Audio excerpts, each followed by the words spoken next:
Friends, today I'm going to tell you the story of one of the most familiar faces from our childhood. All of us saw him somewhere. He definitely showed up on some Christmas evening, but very few of us know what was really going on behind the curtain. Watch this video to the end because the story is far more complicated than you'd expect, and it even involves Michael Jackson and Donald Trump. Let's begin. Our subject is Macaulay Culkin. Most of us grew up watching him, but he himself never got to have a childhood. His father, Kit Culkin, was someone who, along with his siblings, dreamed of making it as an actor. One of his siblings, Bonnie, actually succeeded and appeared in the Die Hard films, but Kit himself never got that chance. This situation turned him into an irritable person. His mother, Patricia, was the complete opposite. She met Kit when she was 17, but she had no dream of becoming famous. They had 2 children before marrying, and then the family moved into a tiny one-bedroom apartment in Manhattan because Kit still had his mind set on becoming an actor. It was right around then, in 1980, that Macaulay was born. Kit felt he was unlucky. Over time, he stopped going to auditions himself and instead started raising his children and taking them to auditions. He decided to live out his unfulfilled dreams through his children. It didn't work out with the first 2 kids, but when Macaulay turned 4, he was pulled into the same cycle. This is exactly where the story takes a different turn, because Macaulay was different from the other kids. He didn't get nervous in front of the camera, he didn't forget his lines. It was as if he wasn't acting at all, but simply living naturally. He knew exactly when to speak and when to stay silent. By the time he was 6, he was landing roles regularly. By the way, if a question is forming in your mind right now, write it in the comments below. Do you think talent is something you're born with, or is it just circumstances that shape you into that person? Let's discuss it in the comments. The money didn't come right away, though. During his first stage play, the family struggled to even afford subway fare. The director once described a scene she'd never forget. After every show, Macaulay and his siblings would crawl under the seats collecting loose change the audience had dropped. He was just a kid doing what his father told him to do, and his father was using that goodwill of his for his own purposes. In 1989, he met director John Hughes and landed a small role in Uncle Buck. The film's star was John Candy, but people kept talking about Macaulay as they left the theater. Around that time, an idea struck Hughes, a film about a family that goes on vacation and forgets a child at home. The studios weren't exactly warm to the idea because making films with children was never easy, and on top of that, they needed to find a kid who could carry an entire film on his own. But Hughes was convinced, and he managed to persuade 20th Century Fox. They auditioned about 200 kids, and in the end, they came right back to the very first name, Macaulay. When Home Alone came out in 1990, the world was stunned. The film made over $500 million, and overnight, the whole world came to know 10-year-old Macaulay. But just think about it, his pay for that film was only $100,000. What would you have done in that position? Write it below, I'm genuinely curious. Kit now believed his son was famous and deserved a much bigger paycheck. Of course, Macaulay deserved it, but Kit took things a bit too far. In 1991, My Girl came out. It had a $17 million budget and made $120 million. This time, Macaulay was paid $1 million.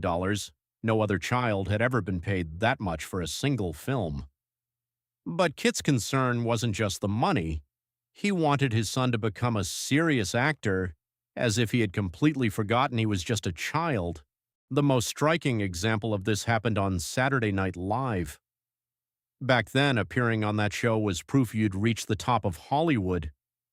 Normally, actors get help from cue cards, but Kit refused to allow it, saying, "Professionals memorize their lines," and forced the whole cast to perform without cue cards. This happened again and again. and it badly damaged Kit's reputation in Hollywood. Then he pressured the studio into giving Macaulay the lead in The Good Son, and even got his other son, Kieran, a part in it, in exchange for agreeing to shoot Home Alone 2. Home Alone 2 came out in 1992 and was another huge success, bringing in $359 million. But when The Good Son came out in 1993, critics tore it apart. Still, the film made over $60 million. This was Macaulay's fifth film in 3 years, and he was starting to wear out. After all, he was still just a kid. He told his father directly, "I'm tired, I need to rest." Kit promised things would change, but nothing did. After that, the film started getting strange. For example, in 1993, there was The Nutcracker, a film entirely about ballet. Macaulay had genuinely been training in ballet since he was little, but the film didn't get the attention they expected. This is where the biggest curse of being a child star shows itself. There's no guarantee that the people who loved you as a kid will love you once you grow up. As Macaulay entered his teenage years, he no longer wanted to act. He practically hated acting. It was as if he was being forced into it. In 1994, Getting Even with Dad lost money for the first time. That same year in Richie Rich, he received the highest paycheck any child actor had ever gotten, $8 million. But the film didn't draw much interest. The studios had run out of patience with his father. Years later, it came out that Kit wasn't just harsh with producers. He threatened to beat Macaulay if he made mistakes on set, and in fact, he beat all of his children and even his wife. Even after they moved into a big house thanks to the millions Macaulay had earned, Kit made his son sleep on the couch just to make him feel who was really in control. Reading this part genuinely upset me. It really got to me. What do you think? Write it in the comments. One of the rare warm faces in Macaulay's life was John Candy. During the filming of Uncle Buck, Candy would calmly ask him if everything was okay, if there were any problems at home. Years later, Macaulay would say, "I wish everyone had been like John Candy." Sadly, Candy passed away in 1994 from a heart attack at only 43 years old. If you're wondering why Kit was so harsh with his son instead of being proud of him, Macaulay answered that question quite openly once.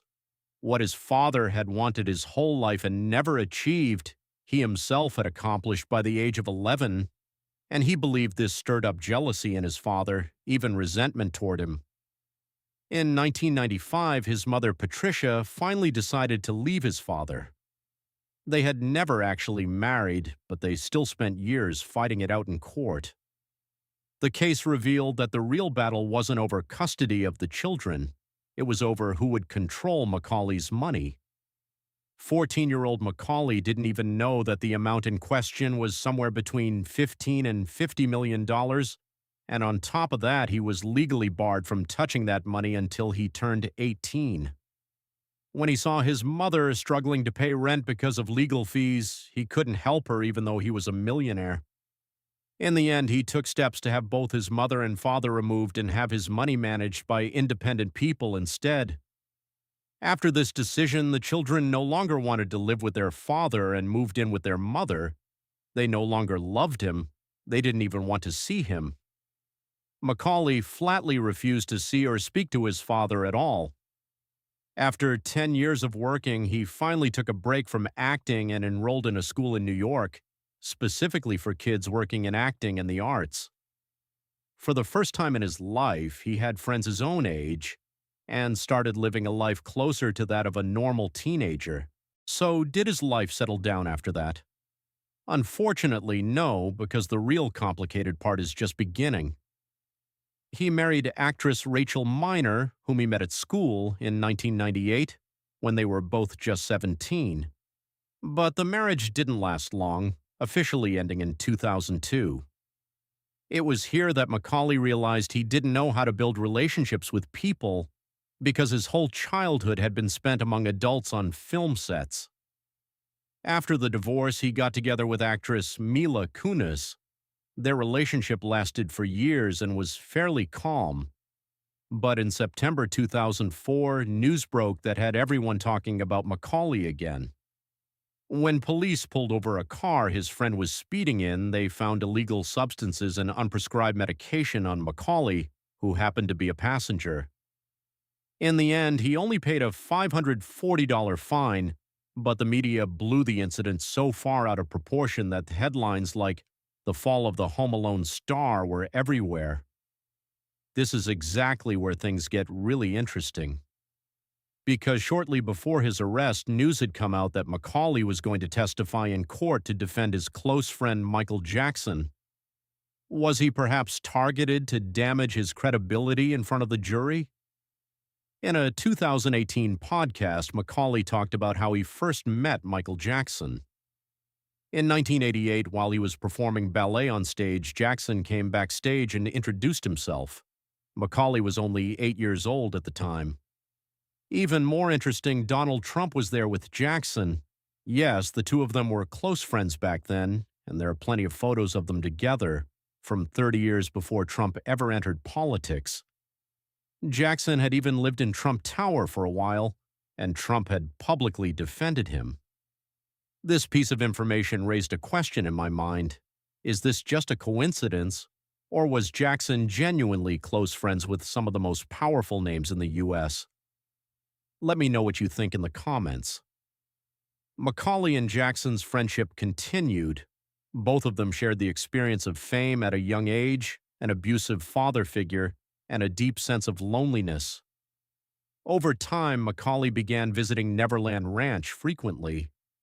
For years, everyone talked about this friendship, but Macaulay's answer was always the same. Whether asked as a teenager in his 20s or even after Jackson's death, he always said nothing inappropriate ever happened. In 2005, he personally went to court and testified in Jackson's favor. Jackson trusted him so much that he even chose him as guardian for his children, Paris and Prince. Here's the strange part. After the Jackson trial, the media practically went after Macaulay, trying to portray him as someone who had completely fallen apart. In 2008, his older sister Dakota was killed when she was hit by a car while crossing a street in Los Angeles. She was only 29 years old. Macaulay carried his grief inside without showing it to anyone, while the media never stopped tearing him apart. A year later, in 2009, Michael Jackson, the one person who truly understood what he'd been through, also passed away. In 2011, his 8-year relationship with Mila Kunis ended. Around the same time, Ashton Kutcher separated from his wife, actress Demi Moore, and shortly after announced his relationship with Mila. People assumed their relationship had actually started much earlier. In 2012, a photo circulated showing Macaulay looking extremely thin. Right around this time, a magazine called the National Enquirer claimed, without citing any source, that Macaulay was spending $6,000 a month on serious drug addiction. Here's a detail worth noting.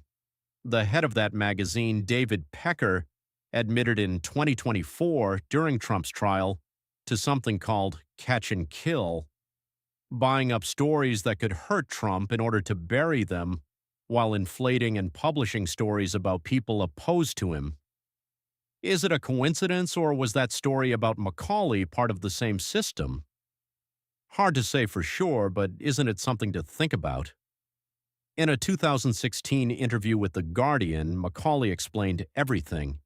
He said almost all of those claims were lies, that he had never used drugs to that extent, and that he had never been to rehab. He said the only incident he'd actually been involved in was that unfortunate 2004 event.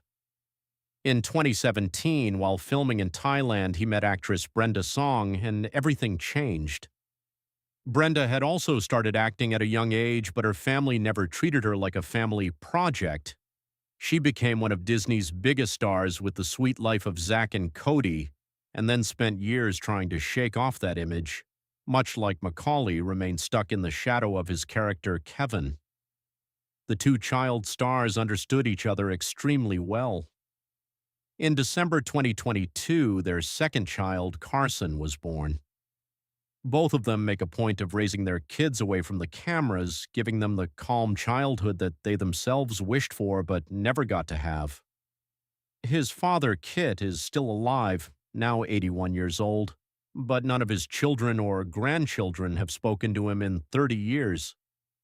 Macaulay now spends his time on creative projects he genuinely enjoys without worrying whether people like them or not. His brother Kieran Culkin continued acting and recently won an Oscar. Macaulay was genuinely thrilled about it. Let's end on the most striking detail. His kids can watch their mother in The Sweet Life and say, "That's Mom," but when they watch Home Alone, they still don't realize that Kevin is their dad. They'll probably figure it out when they're older, but Macaulay seems perfectly happy with how things are right now. This story really made me think. Let me know in the comments what topic you'd like me to cover in the next video.